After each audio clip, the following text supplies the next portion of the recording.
Staff Hearing Officer, and I call the meeting of Wednesday, August 19th to order. Today we have 2 items on our agenda, and I haven't received any requests for continuances or withdrawals, so we'll hear them in the order that they appear on the agenda. Under announcements and appeals, I have no announcements, and we've had no recent appeals. So I'll move to, is there anyone in the audience who would like to address the Staff Hearing Officer on items not on today's agenda? See no one. We'll go to the first item, which is 1308 North Salsapeti Street. The agent would like to come up. Good morning. Good morning. Anytime you're ready, Joanne. Okay. This property is zone R2, and it's a 3,200 square foot lot.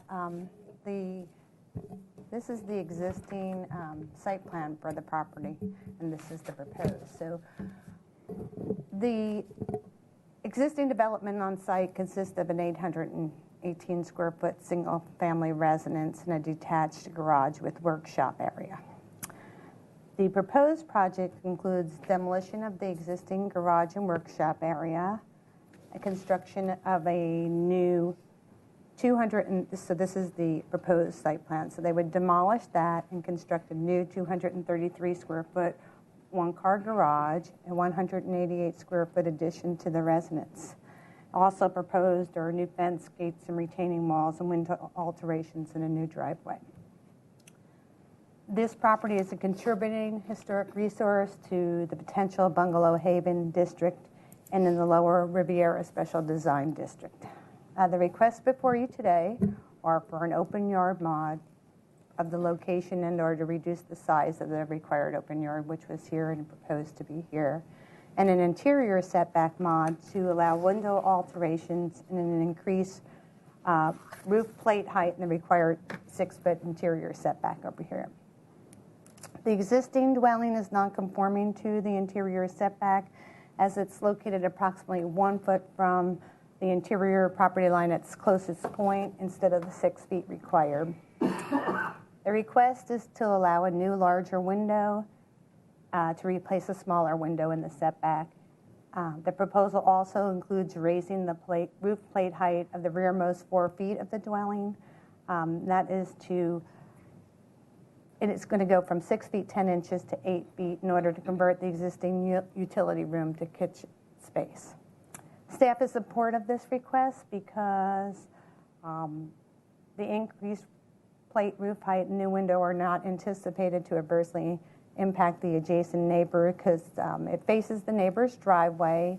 This area is screened by landscaping, and it will result in a cohesive design for the dwelling. And so if you want to turn to that, you can see the proposed changes. Let me see if there's an elevation here. There is an elevation back here. This would be the new window. Replace a smaller window in that location.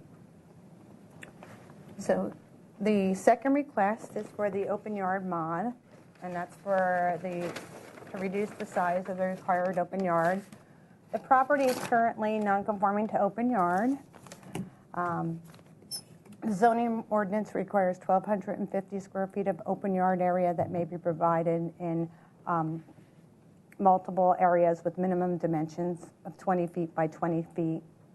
The purpose of the open yard is to provide usable outdoor living space or visual open space. The lot is significantly undersized for the R2 zone. Today you would require 7,000 square feet of lot size, and it's only a 3,200 square foot lot. So it's severely constrained due to that size of the lot.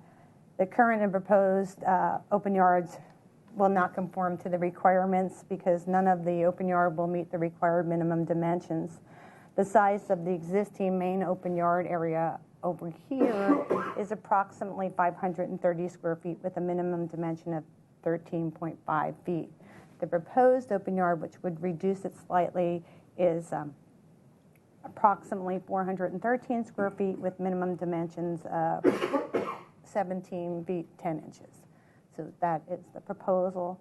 So the proposal would reconfigure the open yard and would result in a minor decrease. Staff is supportive of the open yard modification because it allows for a minor expansion of the residence while maintaining the existing neighborhood character, and it still provides an outdoor area which has larger dimensions for people to that complies with the ordinance for its intent. The property is also non-conforming to parking with one covered parking space in a garage. The proposal does not include an increase of more than 50% to the house, so therefore the garage may remain one covered parking space instead of the 2 required. So it can be non-conforming because it doesn't pass that threshold.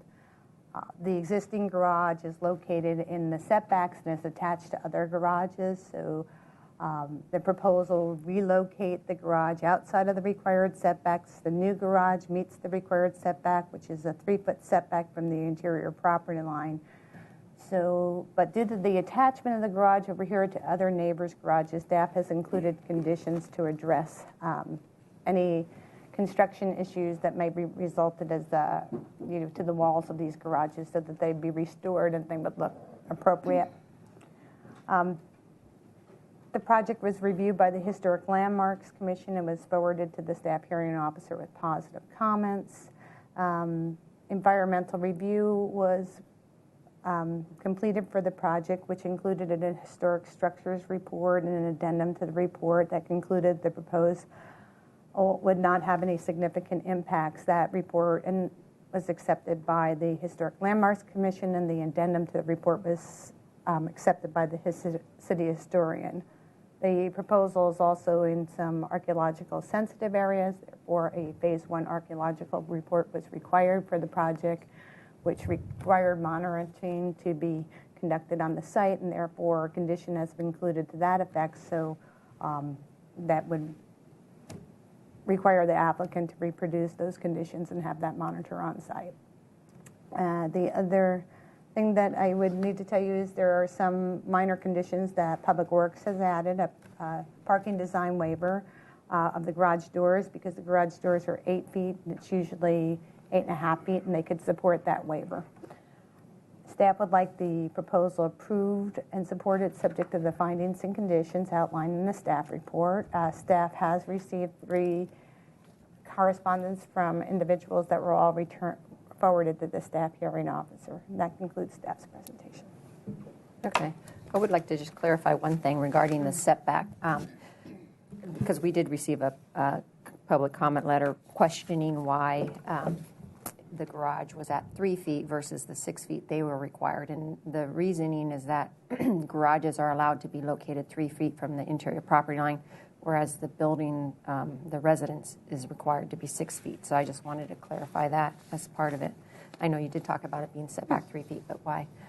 Okay, if you'd like to state your name for the record, and then in your presentation, if you could kind of explain your design or site layout regarding the location of the garage, why in this location versus moving it closer to the street, because the garage, again, it's a 20-foot setback since it faces the street versus 15 for the house. But in terms of then providing a more usable or larger area. And then also the number of the public comments, although I think 3 of them were from the same person, is regarding the structural integrity of the remaining portions of this building. So if you could explain what your intentions is there as part of your presentation, that would be great. Thank you.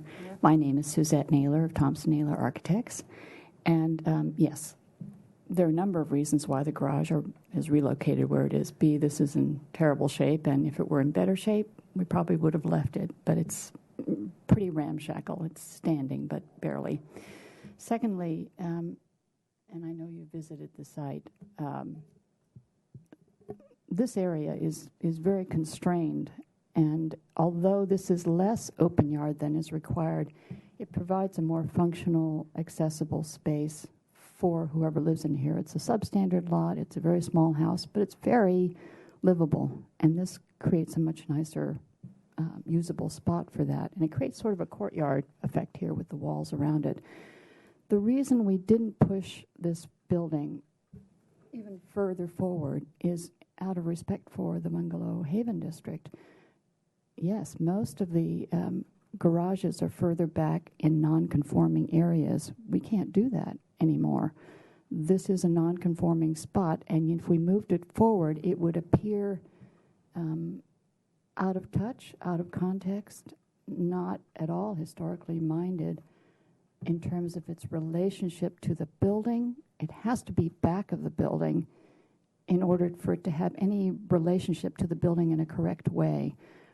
So that was the best location in terms of defining open yard, giving enough open yard to be useful and yet respect the existing building, which is not, an amazing building, but it is a contributor to the streetscape. So the view from the streetscape was very important in this case. I'm sorry, what was the second The part? structural integrity of the... Oh, the structural integrity. I understand why those letters were written. It's an interesting little fourplex back there, and when we first came there and we were talking about the garage, we went into the garage, and since we had so many land use steps to go through, HLC, modifications, so on and so forth, I have not had a structural engineer go back there yet. I took a look and I thought, okay, I'm going to need a structural engineer to go in there, determine what's holding what. It's unclear. There's so much accumulative building over there. This garage back here, which is 2 garages back here, is higher than this garage. And in fact, the ridge line of this garage is not the same as the ridge line here. So it actually is quite separate.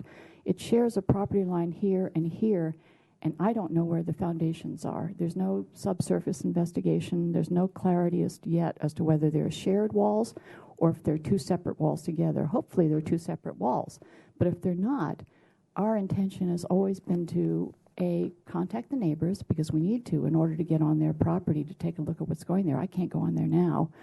And to have a structural engineer come and make sure that there's structural stability once we finally remove this, as well as aesthetic compatibility with the rest of the neighborhood. I mean, we're not going to recreate a wall here that doesn't work with that building, that property, and the view, again, from the street. And similarly here, you're going to see this when you're walking by. So it is fully our intention to contact the neighbors, get permission to be on their property, let them allow our engineer to come in and determine what it is and to work with them on the materials that will be put on the exterior. And of course, work with the city building department about this, because it is a very sensitive property line issue. Mm-hmm.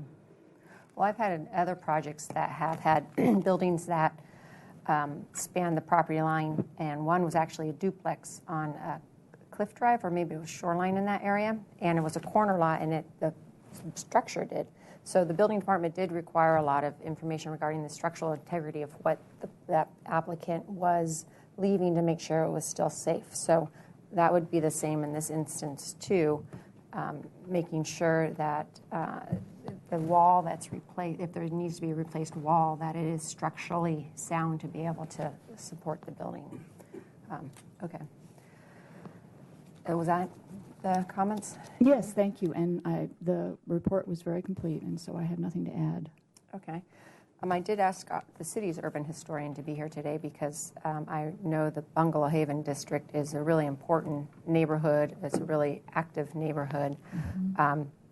And I understand that this property is significantly undersized. And I understand it's a small house. It's, 800? I think mm-hmm. This staff report said it was 873 gross. So it's small, and you would want to add on to it to make it more usable. But my concern as a staff hearing officer, since you are asking for an open yard modification to see what you're proposing to see, is it truly the only size you can get is truly this area? Is it usable? So I have a question, which I had asked you to say in your presentation too, regarding the location of this building, and if I were to request that it be moved up some, the most it could be moved up is to the 20 feet, so 4.5 feet, because of a front yard modification. We get into that kind of thing. What impact would that have in terms of the historic significance and the contribution of this site? So that's why I asked Nicole if she could be here, if she could help enlighten that decision of mine, because this is really close to meeting the minimum dimension of 20. So 20 by 23, that's a large area. It does work now, although it's like a bowling alley. There is adequate area, but it might be nice to move it in this area because this, although the property line represents right here, it just appears that this looming over the open yard area. So if it's your own area contained in this area, it might have a better feel, but I just wanted to hear from the historian too, because I don't want to impact the historic. Oh, and I understand. And actually, that was the reason for the addendum to the historic report, because there was a concern on the part of this neighbor of the view from the street towards her house. And that was what we were showing, was that at this location, it did not impact the view of the chimney and that part of the house. But moving it forward. Which one? That was a concern of Commissioner Murray as well. Yes. Is your mic on? They'll ring us. Commissioner Murray, the historian on the HLC, also was concerned with that view when you're walking. When you're walking down the street, can you see this house's beautiful chimney and window? Okay, so that one there, so it's adjacent to it. We Let's may find not the have, picture. we may not have that. We have a view of the driveway, but we may not have a view of that. Oh, that gets the building. chimney angle? Yeah, because I didn't prepare the. Was it in the structures report? I didn't print out the We whole added report. it to the structures I think report. it's in the Maybe. I structures think. report. Okay, yeah, this is the closest we have. It's only the driveway, but okay, so what was Yeah, it so called? that was one reason she did mention that I just remembered the view shed, looking at this.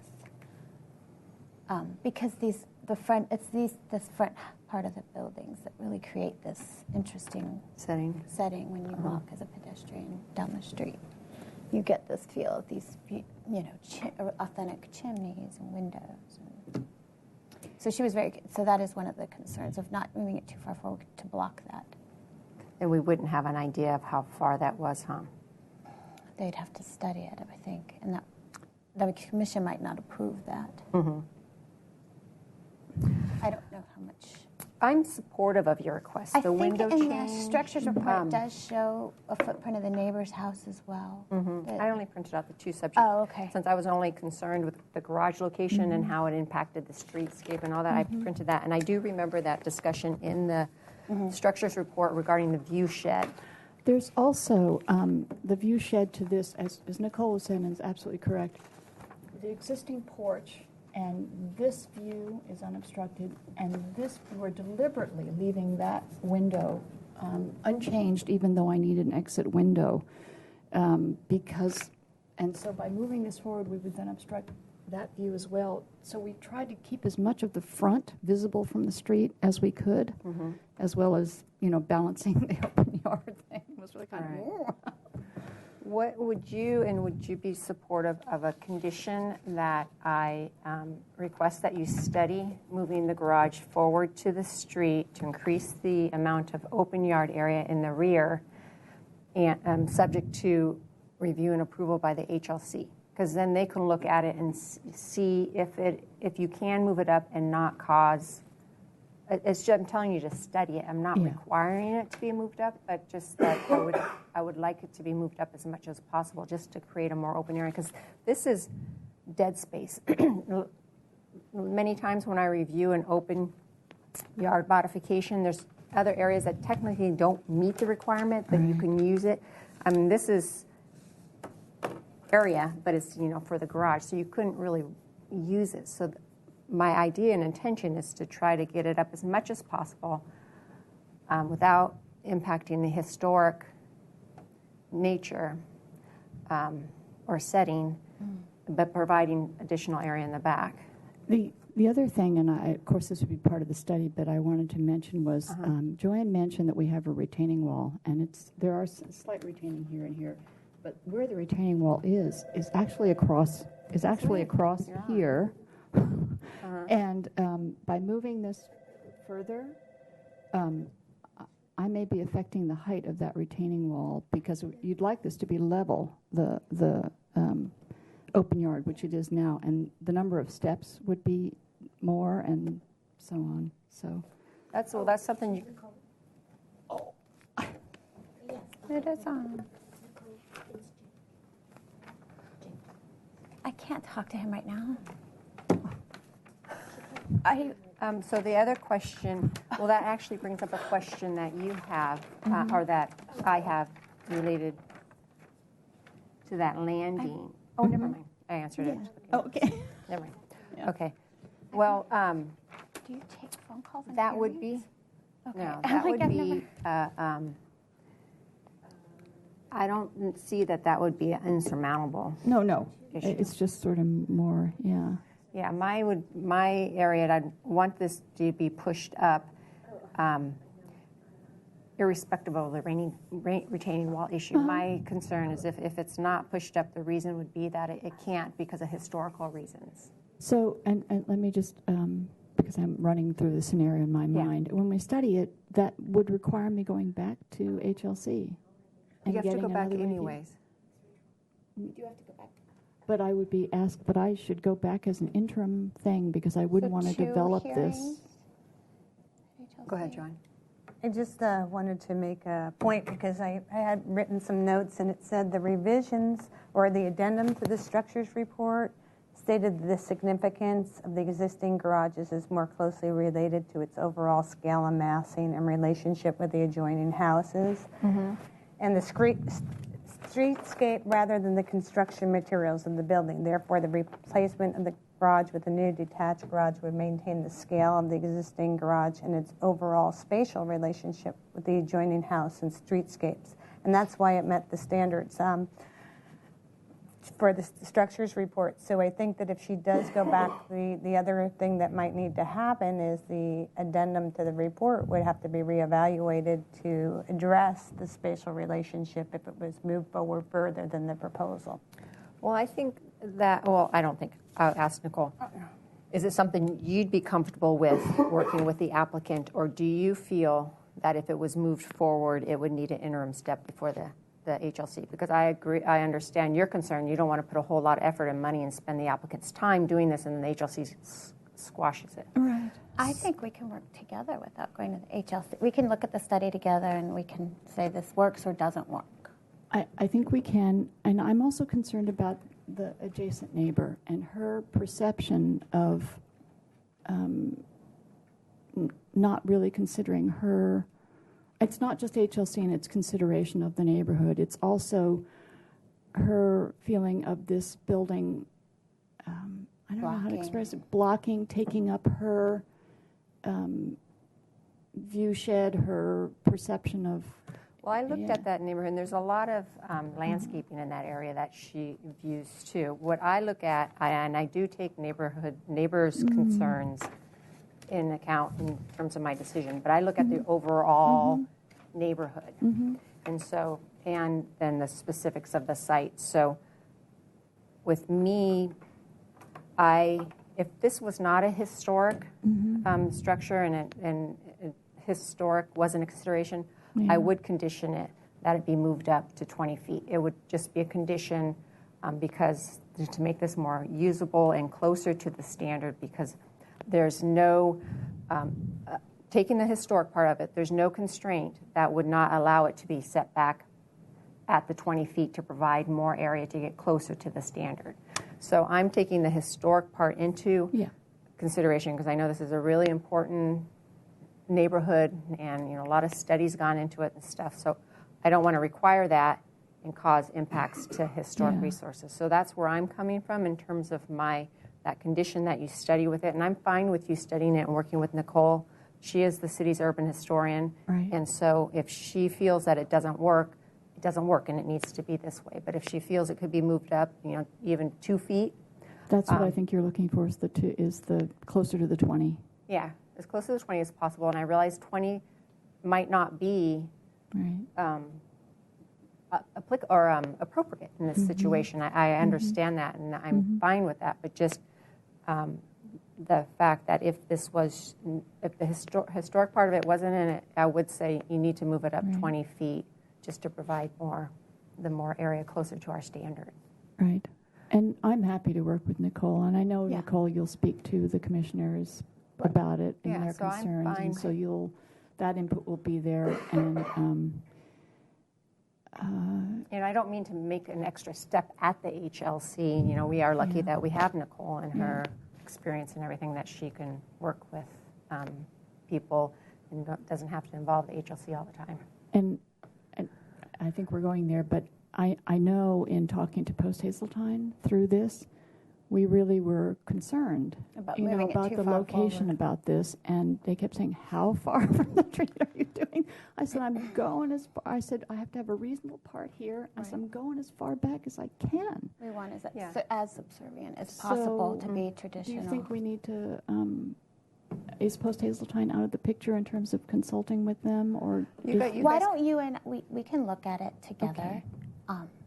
We'll do some studies, you know, Okay. just over there, and then we can decide. Okay. We'll do some view shed things Okay. and see. Do you? Yeah, that's, And then if it's not possible, they come back, go Do straight to not HLC. yeah, I can go back to HLC, and then Nicole could just write me a Okay. memo saying that we looked at it, and for these reasons Great. we can't move, and then we can put that in the file, so it's Okay. part of the record that you did look at it, and Right. and this was the conclusion. We moved it up blank feet, or you know, Okay. just whatever. Yeah, we're happy to do that, and I'm Okay. happy to work with Nicole, because I know she'll be Yeah. very careful. Yeah. Okay, yeah, and I respect the whole historic thing in the whole neighborhood, so Yeah. just there's a lot of competing interests in this project, and so to take everything into account. Yeah. Okay, so with the that new condition and the existing ones, which Joanne went into detail, and it sounds like you're in agreement with, you're fine with the other three conditions, with the archaeological, the parking design waiver, and whatever violations are left from the ZIR, because I know you're doing some of them. Goodbye. Yeah. I can make the findings outlined in the staff report and approve your project, subject to the revised conditions. And my action is appealable to the Planning Commission within 10 calendar days. And they also have oversight authority of all my actions. And if they felt this warranted additional discussion before them, they could call it up during that same 10-day appeal period. And if either of those were to occur, Joanne would contact you. I know she will. Thanks. Thank you. Thanks, Nicole. Okay, the next item is 251 La Marina. If the applicant would like to come up, good morning.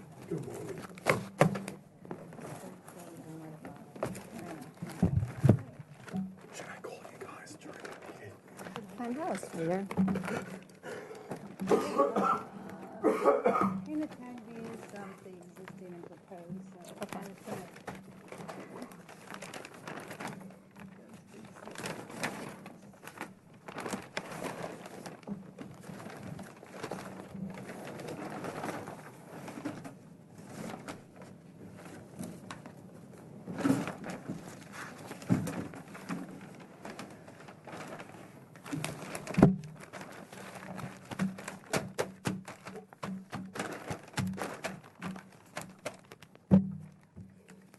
Okay, anytime you're ready, yeah.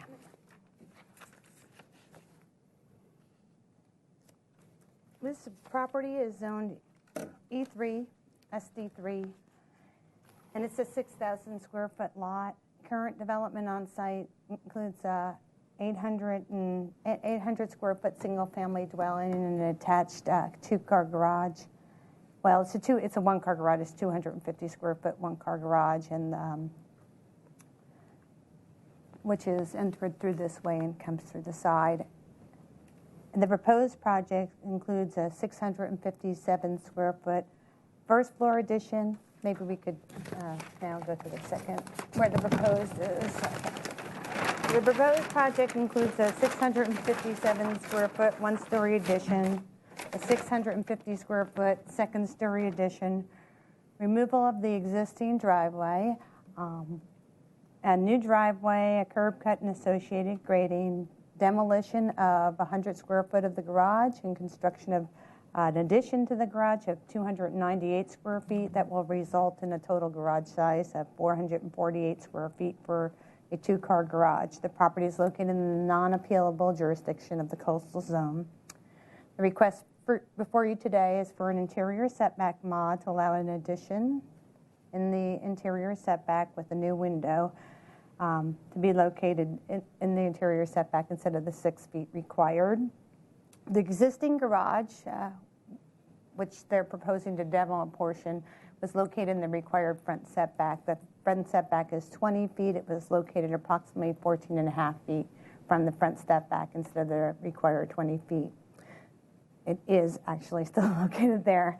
So the proposal is to remove the garage from the front setback and to expand it to provide a conforming two-car garage within the interior setback. And this is the portion that will be in the interior setback. So the interior setback on that side would be 6 feet, and the proposal would relocate it to be 4 feet from the interior property line, and the roof overhang would make it about 2.5 feet for the roof overhang and 4 feet for the building wall, and it would have one new wall along this frontage.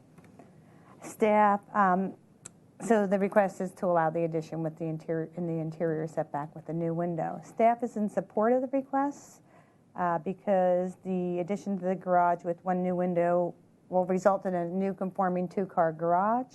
It will reduce the paving in the front yard and orient the garage this way instead of coming in along this way, which is a large amount of paving. And there's landscaping along this side, so that will shield it from the neighbor's view. It's not anticipated to adversely impact the adjacent neighbors with the one new window. However, staff does recommend that the size of the window be reduced to a smaller window, and that's identified in the staff report because staff usually requests applicants to eliminate or minimize potential impacts and to make the windows smaller just for privacy and light issues to adjacent neighbors. So that's why the reduction is requested. There are also when staff went out, there were some items in the setbacks that are being requested to be removed. The site plan showed an air conditioning unit proposed in the setback. So conditions have been included to that effect to reduce the size of the overheight walls and remove the items from the required setback. There is an elevation that will show the new window. I just circled it on one of these. So that is the new window proposed, and staff recommendation was that it would be reduced to be no more than 4 feet by 3.5 feet. Transportation staff has reviewed the project, and they can support the proposal, but they requested that there's a garage door, a door leading from the garage to the dwelling, that it swing towards the dwelling, and they've stated with that, they could support the request, but a separate permit would be required from Public Works for their work in the right-of-way, and so there have been conditions included to that effect. The property is in the non-appealable jurisdiction of the coastal zone, and it requires coastal review, and it will qualify for a coastal exemption. Staff recommends the staff hearing officer approve the project and deny the proposed new window in the interior setback with subject to the condition that it would be smaller. And that concludes staff presentation. Okay, great. Thank you. Would you like to state your name for the record and provide additional comments? Alan McLeod from Alan McLeod Architects, agent, and Lauren Anderson from my office also. So I'm here really just to answer any questions that you may have. So that's really it.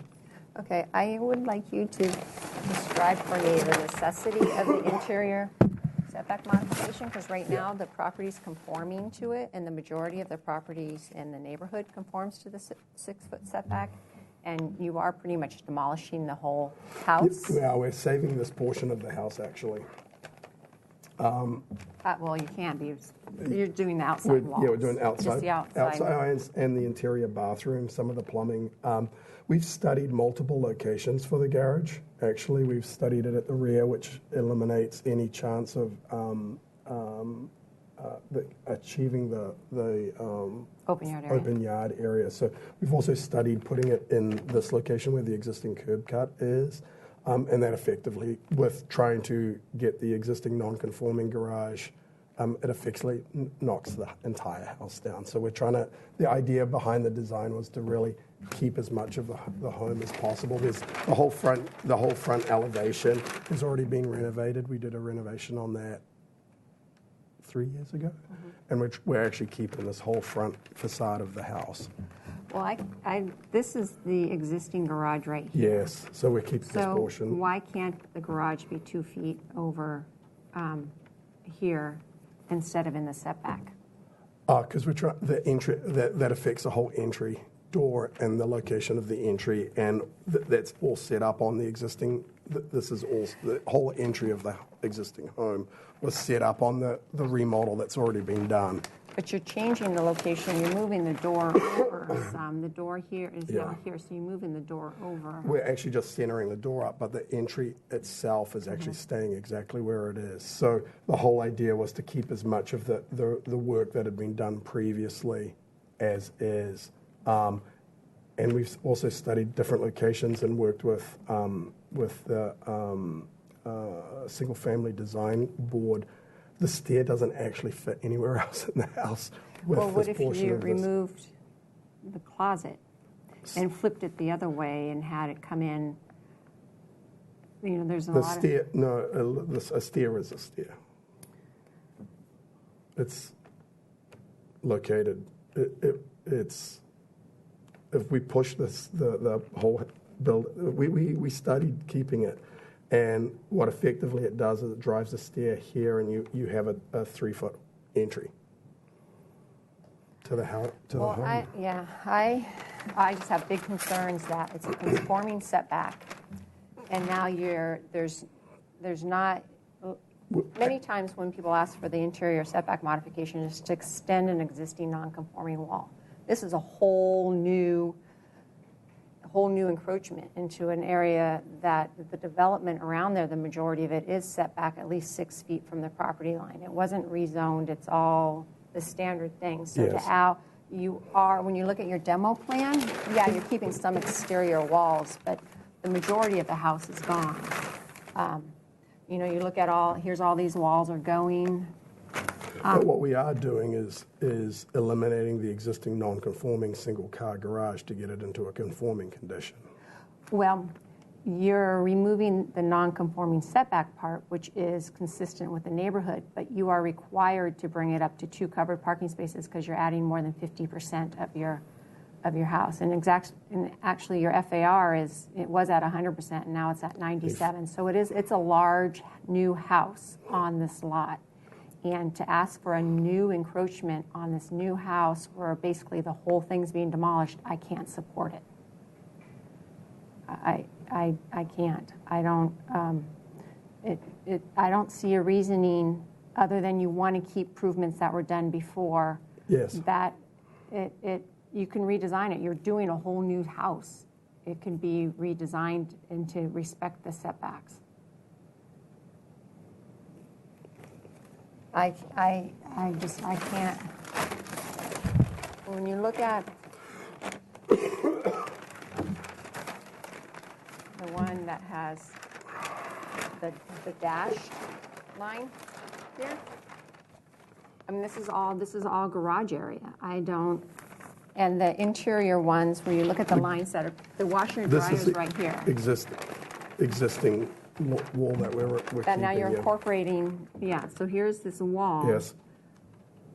So where's the existing floor plan? Is it on? No, those are all pictures. This is existing floor plan. Okay, so bedroom, here's a resident. So the living area with Yes. the kitchen is in this area. There's no dining room in this house. And then we look at here's the floor plan area. You know, it's dining, living. I just can't get there and support it. So I can't make the findings, and the option is to appeal it to the Planning Commission. I don't believe it is an appropriate improvement. There's other options. Even though single family design, we have full support. They actually love the project. That's good. They look at the design and the architecture of it. I look at the zoning part of it. I don't comment on design of things. There's been plenty of things I see that's like, oh, they support that. Well, that's their purview. That's their job. My job's not design. My job is zoning and to look at the zoning requirements and to uphold the zoning ordinance with the realization that it doesn't always work in certain situations. I don't see any site constraints on here that would lead me to think that that was an appropriate request. So I can't make the findings outlined in the staff report, and I deny the project. And my action is appealable to the Planning Commission within 10 calendar days. Okay. And they have oversight authority of all my actions. And if the liaison reviews this and thinks that it requires discussion before them, that liaison could call it up during that same 10-day appeal period. In regards to the appeals, the majority of the appeals you apply for over at City Hall. For the staff hearing officer is actually here at our counter at 630 Garden Street. So I don't want you to go running around trying to figure out where to appeal it. So you just come here.